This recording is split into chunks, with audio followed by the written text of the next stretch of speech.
Hello, everybody. Hello. This is a Days to Confuse Christopher Phillips with his wife. Ceci Phillips. Oh, I was going to keep my head to cover this because I was going to do like a contest to see if they could guess what it said. Favor de no. Favorite now, I've already blown it. Hopefully, you didn't see it. Okay, if you can guess in the next 3 seconds, you get. No, too late. Okay. So, we're going to do a Socrates Cafe on a rare date night while I'm studying to be something else. Because, folks, I've been looking in the ads for itinerant philosophy. Man, it's tight. It's a tight market. So, Ceci, we're philosophical parents, right? Huh? Yeah. Was that a philosophical kiss? No. So what do you want to talk about tonight? Philosophy. Philosophy. What do you want to talk about? Uh, Like, let's say that I'm holding on too tight, and suddenly, what's that all about? What would you call that? Let go. Letting go. Let it go. Let it go. In the sun, rain, wind, and snow. So like sit, right? Mm-hmm. You know, when do you hold on? When do you hold on, right? And when do you let go? When is it good to hold on? Mm-hmm. Hmm. Um. Well, I think. Like she fell off the bed last night. We held on. She wouldn't have clobbered herself, right? She almost tries to go over the rail and the stairs, almost have a heart attack. You want to hold on a little bit so then they're free to do their other stuff because they don't still know the laws of physics. Mm-hmm. So how do you hold on in ways that also help them set them free? Yeah, exactly. That is the question. Well, thank you for attending our latest gathering. We have any. Well, I think that sometimes, well, from my perspective, and this is perhaps because I am like, like I attach to them. Like some parents are, I guess it's easier for them not to have such an attachment with their kids. I don't know, but for me, it's like I have this attachment to them, and so it is. I'm always in, questioning where the fine line is between, um, yeah, like letting them go, and is it me that it's not letting them go, or when do you let go, on what situations, and I think that you have to um, give them the tools, and don't ask me how, to be free, like to really discover their own life and Well, so we're what not it is. psychologists. We're parents, and we study philosophy. That's right. So, like on a philosophical plane, what kind of criteria would we look for? Like, well, this is a good time to hold on, and this is a good time. And sometimes you can maybe even do a little bit of both. Like, you know, like Sidley, she ran out of the movie theater to the playground. I couldn't even keep up with her. She was so far away. But I had my eye on her, and lots of things could have happened but didn't. She feels a good latitude. We've always sort of let her have her, but we do worry in this wacky world of letting anybody get too far, much less out of our sight. Because you don't. I mean, everybody. I had this book I wrote called The Philosophy of Childing. Have you heard of it? I've sold 3 copies so far. I think you bought one, which is really sweet. Because I was going to give you one for 10% off. But I wrote about. We talk about attachment anxiety, but what about detachment? I mean, letting us go, not just letting the kid go, but letting ourselves go too. As human beings, instead of us always holding on for dear life. Because lots of adults never really change from one stage to another. They never really let go and open, experiment. So how can you at least make that possible? Create the conditions where if they want to experiment a little bit and grow starting at a very young age. without, putting their spilling scalding water or putting their finger on us, those kinds of things you want to protect them from. Yeah. Um, common sense things. 'Cause they catch on fairly quick. Sibyl's already done a few things. She's almost set the house on fire. She puts things in the sockets, and I'm like, oh God. I did that too when I was little. But just what does it even mean to let go? What does it mean?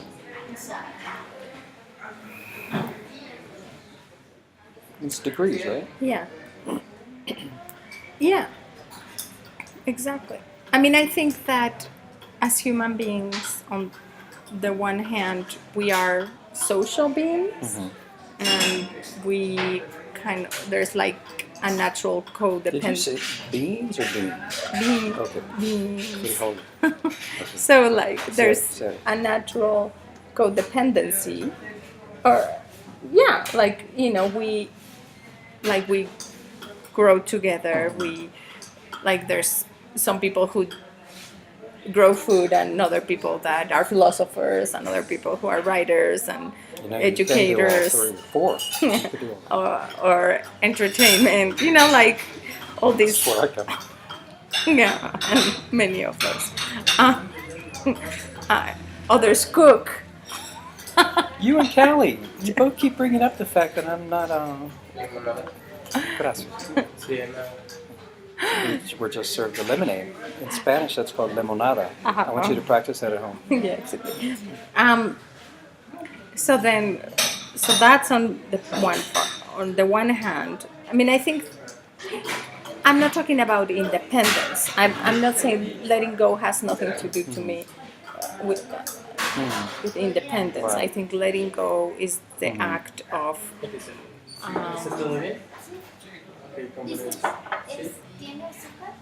almost like trust the other person, that the other person, it's gonna be okay, that the other person needs to go through certain things, and sometimes perhaps even our fears won't let them go through that. You know what I'm saying? Like, I mean, this is very silly, but like we were in this field trip, and there was this like toboggan where I had to let go civilly, and to me, just like to let her go, and it's like in the moment. I mean, she was having so much fun that it's like I don't even think about it. And in the second that I let her go, I mean, it was like a little thing. It's like, where is this toboggan going to? Like, because it was like under the surface, it was like subterranean thing, like. It's a good thing I probably wasn't there. Yeah, you wouldn't. I was like, Oh my God. Oh, thank God. But it was like in the moment of letting her go, and it was funny because there were other moms, and we were all commenting on the thing of this, that it was hard for us to just let them go, because it was like. Imagine. I mean, it's not like where it's even going. Things can happen. Yeah, no. So you have to use a little common sense. No, and it was. I mean, this was a very safe place and all that, right? But and the kids were just having so much fun. But it was just like that act of, that it brings certain emotions, but that in real life, like translating into real life, it would be like sometimes. Yeah, it's like trusting that that she will be okay, that she'll figure things out. Exactly. And that she can make that decision, Like if you had been there, for example, you would have said no, or no, that's not true. No, I'm it's just actually saying. not true. No, it's not true. And now that she's out of intensive care, I think that. Silly. No, but the fact of that sometimes it's our fears that prevent our kids from doing. Well, here's the things. thing. Okay, for instance, you've got me thinking about my Socrates Cafe sojourns around the U.S.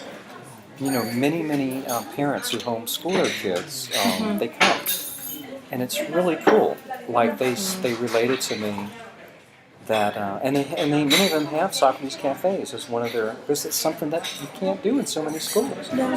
Parents, teachers want their kids to be parents. Lots of teachers on the other hand encourage it. I'm just saying there's some. But they wanted to give their kids a wider range of experience during what's considered the school day. But yet, then on the other hand, while the overwhelming majority of parents that I've met who homeschool, it's because they want to give their kids a vaster range of experiences. I've nonetheless met a few who clearly do it because they want to hold on for dear life. They don't want maybe their kids to be exposed to other belief systems. Absolutely. And yet they would come to my event, which was pretty cool. But you could see that the child, in maybe one or two cases, was pretty withdrawn, and maybe this might not have been a decision definitely made on his behalf. So it's like, well, all these things are. I always ask myself when I'm sort of. It's like water skiing. It's like counterintuitive. You feel like pulling in, but if you do, you're going to topple over. You're actually supposed to lean back and just relax, and then it's like smooth skiing. It's counterintuitive, and you have to ask yourself with little ones or big ones.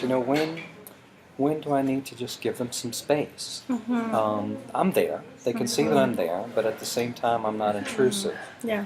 Like when Sibley ran far away, and she was actually upset, and I said, "Why?" It's because there was nobody her size to play with. She didn't mind spending time with me, but she wanted to, at that moment, play with somebody her size. So I went and found somebody. It's like that's what she wanted, and she wanted to interact and be social. I remember when I was little, my parent might want to hold on to me. It was better to let me just, even if I was shy, to socialize. And I think you've done that great with Callie. I remember last year Callie would just run to you for anything. But this year she's got sleepover, she's social. She even loves to say, "Daddy, I always have somebody to play with at the playground," and go, "Daddy, I'm not shy anymore, I'm extroverted." And it's funny because compared to other kids who really are extroverted, for her to say that's the most touching thing in the world. But she is. She's got her friends, and she's like, I think we're learning a little more about how to just, give them opportunities to be social, especially when it's their idea. When Callie does her classes in the festival, and we're there, but it's her deal, it's her show. Yeah. And I think we're good at letting her, and we got to make sure that in a public place where there's strangers, that she's safe, because sometimes some unsafe adults come. Yeah. But you're all right. Yeah. Yeah. No, but my point is also, like being honest with myself, like, Take a sip. like I notice that sometimes I'm like really hands-on, like on Cali, like I feel worried about things that perhaps I shouldn't be worried. Like what? Give me an example. Well, not like, like her social, like she has a little bit of difficulty socializing with other kids and things. And then you know where I come from, right? Well, I always feel like, because others have said that too, it's like, if we let Callie be Callie and don't compare her to any other metric on what it means to be social, yes. because then I ask her, "Are you happy?" She goes, "Yes." "Are you socializing?" "Yes." So by her standards, she's happy. Yeah. So I always sort of come back to that. Does it depend on what yardsticks we're using, and if we're really, like if a teacher says, "Well, she's got social deficiencies for her age," or anybody has social deficiencies. I want to know a few things, Like, what if I know that for a fact that the teacher's own children have a million times more social deficiencies than anything that might be attached to my child? It's like, well, hold on. Are you looking at the whole picture, and are you comparing where somebody was a year ago to today? Whose standards are we using? Whose norms are we using? Because are we letting a person also be who they are and feel that they are comfortable being who they are? Yeah, and also there's always a range of ages where kids develop. She may be more advanced in other things for her age than that. But coming back to me, is how do I um, yeah, like how do I um, let go in the sense that I won't even interfere, you know, as a parent. Just like being honest, like sometimes we see deficiencies in these or any. I mean, I'm not just talking about this, whatever. Um, like almost like an eagle's eye on the deficiency of our kids instead of, as you say, like take them where they are and just let go. I mean, give them the tools and give them the experiences and expose them to things, and then trust that they will develop, and that it will be their time to, and that they will find their way. Well, I mean, let's take it out of the realm of kids for a little bit. Just Yeah. think about letting go in general. What are some things that we as adults, whether we have kids or not, I mean, what if we'd never? I mean, what are some things that we have to? Yeah, well, yeah, exactly. Well, I'm thinking about myself. I always have this idea in my head, and this is only like more recently that I've come to realize. Even though if I think back in my life, it has been coming for a long time. But it's like sometimes I have this idea of myself that I keep repeating that I wasn't even aware. But then now thinking back, it's like, yeah, it's always been there. Like this little tiny voice that you don't pay attention, but that is always on the background, kind of thing. Just pointing out at my insecurities, for example, and, or comparing myself to other people in certain social situations and things like that. And then That's when mindfulness can really help, right? Yeah. Just let the thought go. yeah, all of Enter a and sudden, exit. and it's like, oh, it's 'Cause been always it been can here. be paralyzing. Yeah, like Totally it has developing. always been here, exactly. And then you're always pointing out to that, and there's that little voice telling you. But then when you're aware of that, it's like you can kind of be curious and say, is it really? Am I really that way? And like, kind of like when you have an idea of yourself, then that's how you are, because that's how you think of yourself. Letting go involves a lot of overcoming of dread for me. I was thinking about when I started Socrates Cafe, and I drove from Mississippi. When I was attempting to drive from Mississippi to Montclair, New Jersey, and I pulled off on the side of the road. I was so scared. I was letting go of a long-term relationship, of what little semblance of security I had, which wasn't much, but still, to start into the unknown again in my latter 30s. And it was like I was letting go, and I was suddenly unmoored. And I was scared. I was filled with dread. And I pulled out this Goethe quote, I remember. It said, sometimes you just have to let unexpected things, if you take on things, and that serendipity kicks in, blah, blah, blah. But it was like, then you find new things to hold on to. And maybe those new things to hold on to can be liberating. I found you on Christopher Street in Montclair. That's right. And I found a lot of things, new things to sort of attach myself to that were more emblematic of who I wanted to be and the kind of relationship that I wanted to have. But the letting go of one chapter of my life, I almost called it a phase. It wasn't a phase, it was a chapter. And to start a new one was filled with dread and excitement and anticipation, total lack of confidence, But I would like to say things worked out. But there's always other chapters, and that's that. Things did work out. And it's exceeded my wildest, dreams in many ways, even though it's still harrowing, the life that we've chosen. But yeah, and then you become parents, and you wonder, well, do I have to let go of maybe this kind of creative freedom to pay the bills? What do I have to let go of? To be responsible. Those kinds of things.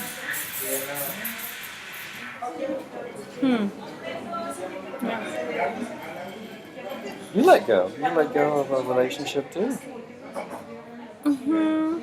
Well, Bring and it to yeah, them. and living in a Because you'd different always wanted to live in the country United and- States. Uh-huh. You loved America and Uh-huh. Americans. Uh-huh. She hated. She called me. The first thing she said to me was, "I'm a superficial, materialistic gringo," and I said, "How did you know?" Yeah, you were not gonna talk to me for I the decided rest not to of your talk to her life. again. So she kept following me around. So anyway, And that's a different story. And I'm not letting go of you.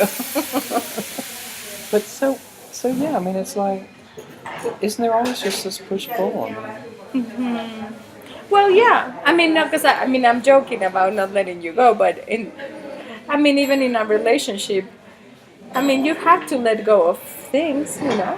You have to let go of the expectations. You have to go. no, it's true, No, of course. course, but you're. folks. I do not always live up to my bill. No, that's not what I'm saying. Finished. What I'm saying is like sometimes you have an idea I don't cook. of somebody or how a relationship should be Right. or whatever, or like the ideal of he doesn't screw up. I mean screws the top of the lid of the I don't know Many things. Oh, I'm such a the pig. toothbrush or Oh, it's whatever. horrible. No, I do the toothbrush, but other things. Or I drink the juice right out of the. Oh, it's horrible. When I have a cold, and then I tell my kids not to, Mr. Hypocrite. No, but you know what I'm saying? But it's like, or the idea that, I mean, like you fantasize when you're young, like, You don't fantasize anymore? no, but listen. No, like you fantasize of, when I married, I'm gonna make a meal with my husband or whatever, and it turns out your husband doesn't All right. cook. All right.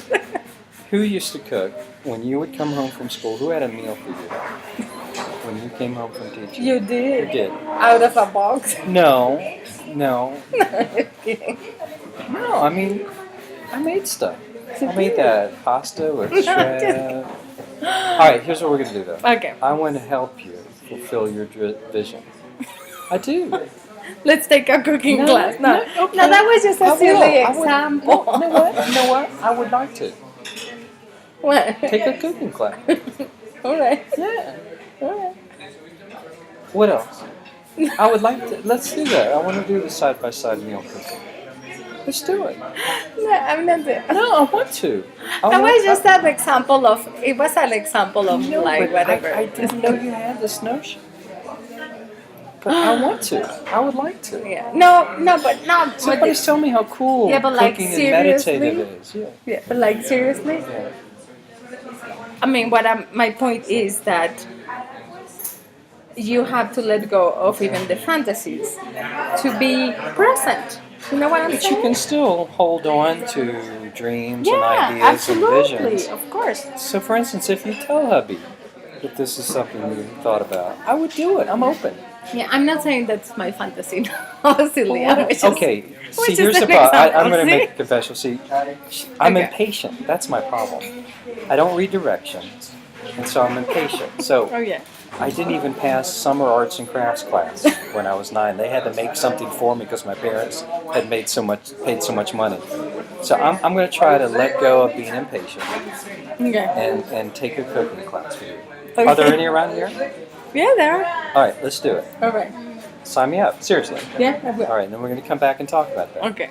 All right. Well, I think we need to let go of this session because it's been going on Yeah. now Ay, ay, for ay. 24 minutes. Oh my goodness. So until next time, this is Christopher Phillips. Francis, if you live. We've been Socratizing and have what do you think? When should you let go? When should you hold on? When should you do a little bit of both? And how do you figure it out? What's the process? We're into process. Do you like watching us, Lovey Dovey? We just love it. See, we can do this. Oh, a lot of you have been asking about my wardrobe for the show. Oh yeah. Optima. These are Optima t-shirts. You can get them at Woolworths. They're about $2.80. Okay. Time out. All right, Time okay, out. let go. Let go. Let go. Let it go. Okay, bye-bye.